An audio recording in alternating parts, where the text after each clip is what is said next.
China से भागा हुआ गरीब लड़का जिसका नाम लीलू था, उसने कोलंबिया यूनिवर्सिटी में एडमिशन ले ली थी। एक दिन लीलू को उसके दोस्त ने बोला कि वॉरेन बफेट कोलंबिया यूनिवर्सिटी में लेक्चर देने के लिए आ रहे हैं, जिस पर लीलू ने बफेट को खाने वाले बफेट से इमेजिन कर लिया और उन्हें लगा कि वहां पर खाना मिलेगा। जब वो वहां पहुंचे तो वॉरेन बफेट इन्वेस्टिंग पर लेक्चर दे रहे थे। अब क्योंकि उस वक्त लीलू के पास कोई पैसे नहीं थे और वो पैसे बनाने का हर मेथड सीखना चाहते थे, इसलिए उन्होंने वो लेक्चर अटेंड कर लिया, जिससे उनकी सोच पूरे तरीके से बदल गई। अगले 5 साल तक लीलू ने वॉरेन बफेट के तरीके से इन्वेस्टिंग की। जब उन्होंने 4 साल के बाद अपना कॉलेज कंप्लीट किया तो उनके पास $1 मिलियन यानी 7 करोड़ रुपए के आसपास थे। उन्होंने आज तक कोई जॉब नहीं की है और अब वो खुद एक फंड मैनेज करते हैं जिसका नाम है हिमालय कैपिटल मैनेजमेंट। लीलू इन्वेस्टमेंट में इतने अच्छे हो गए कि वॉरेन बफेट के पार्टनर चार्ली मंगर ने लीलू को चाइना का वॉरेन बफेट तक कह दिया। The answer is Lulu is not a normal. He's the Chinese Warren Buffett. He's very talented. अब आप सोच रहे होंगे कि यार ये कैसे हो गया, एक गरीब चीनी लड़के को चार्ली मंगर ने वॉरेन बफेट कैसे कह दिया। तो ये इसलिए हो पाया क्योंकि लीलू ने टिम्बरलैंड जैसी कंपनीज के शेयर्स खरीद लिए थे जो बहुत ही सस्ते में मिल रही थी और जो कुछ सालों में 100 गुना तक हो गई। ऑब्वियसली अब आप सोचते होंगे कि ऐसी कंपनीज कैसे ढूंढें, तो लकीली लीलू ने कोलंबिया यूनिवर्सिटी में अपनी इन्वेस्टमेंट की एग्जैक्ट टेक्निक्स बताई जो आज हम हिंदी में बहुत सिंपल भाषा में समझेंगे। लीलू के लेक्चर का लिंक मैं डिस्क्रिप्शन में भी दे दूंगा। So let's start my dear brothers and sisters. देखें तो सही इस चीनी से हम क्या सीख सकते हैं। इमेजिन कीजिए कि आपने अभी अभी वॉरेन बफेट का लेक्चर सुना है। आप कन्विंस हो चुके हैं कि ये ठीक तरीका है पैसे कमाने का। वॉरेन बफेट ने अपने लेक्चर में आपको कहा था कि बस 4 बातें याद रखना इन्वेस्टिंग के लिए, और वो 4 बातें थी। 1, जब भी शेयर्स खरीदो तो हमेशा खुद को एज अ बिजनेस ओनर सोचो। वॉरेन बफेट आपको कहते हैं कि जब भी वो खुद किसी कंपनी के शेयर्स खरीदते हैं तो वो ये सोचते हैं कि वो उस कंपनी के मालिक बन रहे हैं, यानी पूरी कंपनी खरीद रहे हैं। बेशक फिर हम उस कंपनी का 0.0001% ही क्यों ना खरीदें, बट हम लीगली एक्चुअल में मालिक बन रहे हैं। वॉरेन बफेट ने आपसे कहा कि ऐसा सोचने का सबसे बड़ा फायदा ये है कि अगर बीच में शेयर का प्राइस कम या ज्यादा होता है तो भी हम शेयर्स नहीं बेचेंगे, बल्कि एज अ बिजनेस ओनर हम बिजनेस के बारे में सोचेंगे कि क्या बिजनेस फ्यूचर में अच्छा करेगा या नहीं। सेकंड कॉन्सेप्ट, वॉरेन बफेट आपको बताते हैं मार्जिन ऑफ सेफ्टी, जिसका मतलब है कि कंपनी के बारे में इंफॉर्मेशन लेके हम ये प्रेडिक्ट करते हैं कि फ्यूचर में कंपनी कैसा करेगी। अब क्योंकि हम भगवान तो है नहीं, इसलिए फ्यूचर की हमारी प्रेडिक्शन गलत हो सकती है। इससे बचने का एक उपाय है और वो है मार्जिन ऑफ सेफ्टी, यानी कंपनी की वैल्यू पता करो और उसे उसकी इंट्रिंसिक प्राइस से सस्ते में खरीद लो। अब ये सब लीलू ने एक्चुअल में किया कैसे था उसे हम आगे देखेंगे। वॉरेन बफेट आपको तीसरा कॉन्सेप्ट समझाते हैं जो खुद उन्होंने अपने गुरु बेंजामिन ग्राहम से सीखा, जो है मिस्टर मार्केट का। इसे वॉरेन बफेट सिंपल भाषा में आपको समझाते हैं कि मार्केट में जितने भी सारे लोग हैं जो शेयर्स खरीद या बेच रहे हैं, उन्हें आप एक इंसान समझ लो और उसे नाम दे दो मिस्टर मार्केट। अब ये जो मिस्टर मार्केट है यानी बाकी सारे लोग हैं, ये सारे रैशनल यानी समझदार नहीं है। कई बार ये बहुत ज्यादा डर जाते हैं और सारे शेयर्स बेच के शेयर का प्राइस सस्ता कर देते हैं। उस वक्त हमारे पास अपॉर्चुनिटी होती है कि हम ये डिस्काउंट में मिल रही कंपनीज को खरीद लें। जैसे कि मार्च 2020 में मिस्टर मार्केट यानी हमारे केस में निफ्टी कोविड के कारण एकदम डाउन हो गया था, जबकि कंपनीज ने अभी तक अपनी अर्निंग्स बताई भी नहीं थी। और इसी मिस्टर मार्केट के कॉन्सेप्ट को चाइना ने भी समझा था और कोविड के टाइम में चाइनीज सेंट्रल बैंक ने HDFC का 1% स्टेक खरीद लिया था। और इसका ऑपोजिट भी ट्रू है, यानी जिस वक्त पर मिस्टर मार्केट बहुत ही ऑप्टिमिस्टिक यानी आशावादी है, उस वक्त वो बहुत सारे शेयर्स खरीदेंगी, जिसकी वजह से शेयर का प्राइस बढ़ जाएगा। इस वक्त हम शेयर्स को बेच सकते हैं।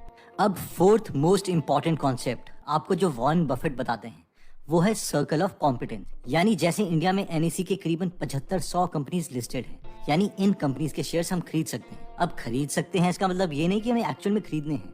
वॉरेन बफेट आपको कहते हैं कि सिर्फ वही कंपनीज में इन्वेस्ट करना जिनका बिजनेस आपको अच्छे तरीके से समझ आए। इन 75-100 कंपनीज में हमें पूरी जिंदगी सिर्फ 7 से 8 कंपनीज ऐसी ढूंढनी है जिन्हें हम अच्छे से समझते हों, जो फ्यूचर में अच्छा कर सके और जो सस्ते में मिल रही हो। वॉरेन बफेट को कभी भी टेक्नोलॉजी वाली कंपनीज पसंद नहीं आई, इसलिए वो ज्यादातर कोल्ड ड्रिंक की कंपनी कोका कोला या केचप की कंपनी क्राफ्ट हाइंस जैसी कंपनीज के शेयर्स खरीदते हैं, क्योंकि वॉरेन कहते हैं कि मुझे टेक कंपनी समझ नहीं आती।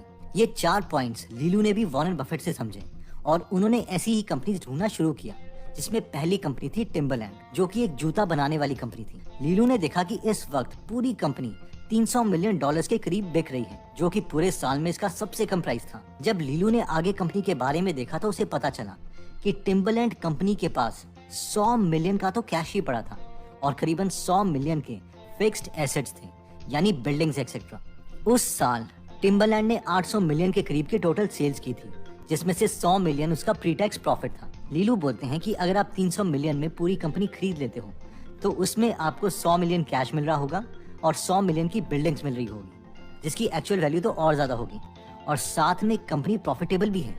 ये तो वही बात होगी कि लेट्स से अगर आप 300 रुपए का पर्स खरीद रहे हो तो उसमें 200 रुपए तो कैश ही पड़े हैं, यानी पर्स की एक्चुअल कीमत तो सिर्फ 100 रुपए हुई। तो अब लीलू के मन में ये सवाल आया कि कहीं कस्टमर्स को ब्रांड से नफरत तो नहीं होगी, जिसकी वजह से इसका शेयर प्राइस बहुत कम हो गया है। और इसके लिए लीलू टिम्बरलैंड के स्टोर्स में गए और हर स्टोर में उन्हें पता चला कि टिम्बरलैंड के जूते तो बहुत जल्दी बिक रहे हैं, लेकिन टिम्बरलैंड इतने जूते बना ही नहीं पा रहा जितने कस्टमर्स को चाहिए। तो इसका मतलब ये तो था कि टिम्बरलैंड ब्रांड कस्टमर्स को पसंद था। उस वक्त एशिया में फाइनेंशियल क्राइसिस चल रहे थे, तो कहीं ये रीजन तो नहीं था जिसकी वजह से शेयर का प्राइस कम हो रहा हो। लेकिन थोड़ी और सर्च करने पर लीलू को ये पता चला कि नहीं, ऐसा नहीं है। टिम्बरलैंड एशिया में सिर्फ 10% का रेवेन्यू जनरेट करता है, और अगर पूरे एशिया में कोई टिम्बरलैंड के जूते ना भी लें तो भी टिम्बरलैंड को ज्यादा फर्क नहीं पड़ना चाहिए।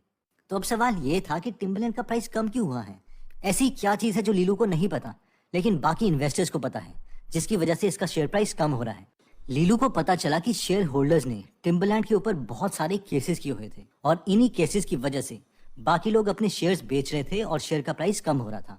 लीलू ने वो सारे केस एक एक करके पढ़े। जब वो केसेस लीलू ने पढ़े तो उसे पता चला कि एक्चुअली ये एक फैमिली ओन्ड बिजनेस था, जिसमें एक ही फैमिली के पास 40% शेयर थे, लेकिन 98% वोटिंग राइट्स थे। 98% वोटिंग राइट्स का मतलब है कि बिजनेस कैसे चलाना है उसमें हर मैनेजमेंट डिसीजन इन्हीं का होगा, बेशक शेयर्स इनके पास 40% ही हो, जिसकी वजह से टिम्बरलैंड की मैनेजमेंट अपने फ्यूचर के अर्निंग प्लान्स शेयर होल्डर को एनुअल रिपोर्ट्स में नहीं बता रही थी, और इसी कारण शेयर होल्डर्स ने उन पर केस किया था। लीलू को पता चल गया था कि कंपनी के फंडामेंटल्स ठीक हैं। लीलू बस अब ये जानना चाहते थे कि ये जो मैनेजमेंट है, यानी फैमिली जो टिम्बरलैंड को चला रही है, ये ऑनेस्ट है या नहीं, कोई फ्रॉड तो नहीं। तो जब लीलू ने सर्च किया तो उन्हें पता चला कि जो इस फैमिली का एक मेंबर है वो एक एनजीओ में भी काम करता है, जिसमें लीलू का एक फ्रेंड भी था। तो लीलू ने वो एनजीओ ज्वाइन कर ली और उसके फैमिली मेंबर से मिले, ये देखने के लिए कि वो फैमिली ऑनेस्ट है या नहीं। तो लीलू को पता चल गया था कि ये फैमिली बहुत ऑनेस्ट और इंटीग्रिटी वाली है। ये सब चीजें कंफर्म करने के बाद लीलू ने इस बिजनेस में बहुत से पैसे इन्वेस्ट कर दिए। अब क्योंकि बिजनेस अच्छा था और प्रॉफिटेबल था, तो 2 सालों में इसका शेयर प्राइस बढ़कर 7 गुना हो गया।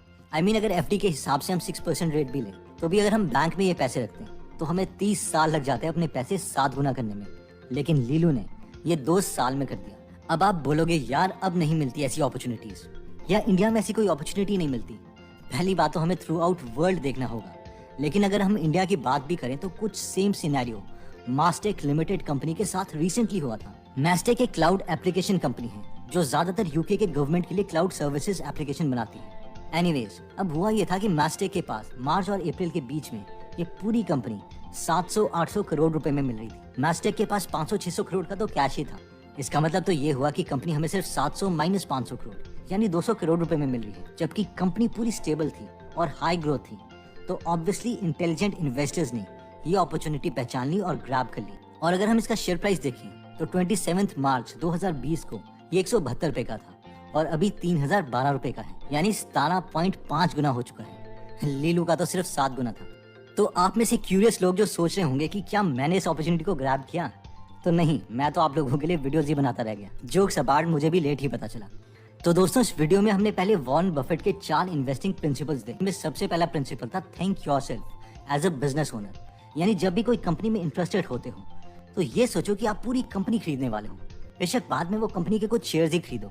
इससे होता यह है कि अगर शेयर का प्राइस कम या ज्यादा होता है तो उससे हम ज्यादा अफेक्ट नहीं होते। नेक्स्ट प्रिंसिपल था मार्जिन ऑफ सेफ्टी, यानी कंपनी की इंट्रिंसिक वैल्यू निकालो और उसे तब खरीदो जब उसका शेयर प्राइस कम हो जाए। जैसे कि लीलू ने देखा था कि 300 मिलियन कंपनी में 200 मिलियन का कैश और फिक्स्ड एसेट ही है, तो इसका मतलब है कि कंपनी सिर्फ 100 मिलियन में ही मिल रही है, और वो भी प्रॉफिटेबल कंपनी जिसका साल का प्रॉफिट ही 100 मिलियन के आसपास था। नेक्स्ट प्रिंसिपल था मिस्टर मार्केट, यानी लोग शेयर के प्राइस अपने इमोशन से कम और ज्यादा करते रहते हैं। तो इन प्राइस फ्लक्चुएशन से हमें इमोशनल नहीं होना है, बल्कि हमें तो इसे अपॉर्चुनिटी मानना है कि लोग पैनिक करें जिससे शेयर प्राइस कम हो और उस वक्त हम अच्छी कंपनियां डिस्काउंट में खरीद लें। नेक्स्ट प्रिंसिपल था सर्कल ऑफ कॉम्पिटेंस, यानी हर बिजनेस हमें समझ नहीं आएगा, ना ही वॉरेन बफेट को आता है, लेकिन जितनी भी लिस्टेड कंपनीज हैं पूरी दुनिया में, उनमें हमें उन्हीं के शेयर्स खरीदने हैं जिन बिजनेसेस को हम 100% समझते हैं। दोस्तों, अगर आप इन्वेस्टमेंट, बिजनेस या सेल्फ इंप्रूवमेंट से रिलेटेड और बुक समरीज पढ़ना या सुनना चाहते हैं तो आप गीगल एप्लीकेशन डाउनलोड कर सकते हैं,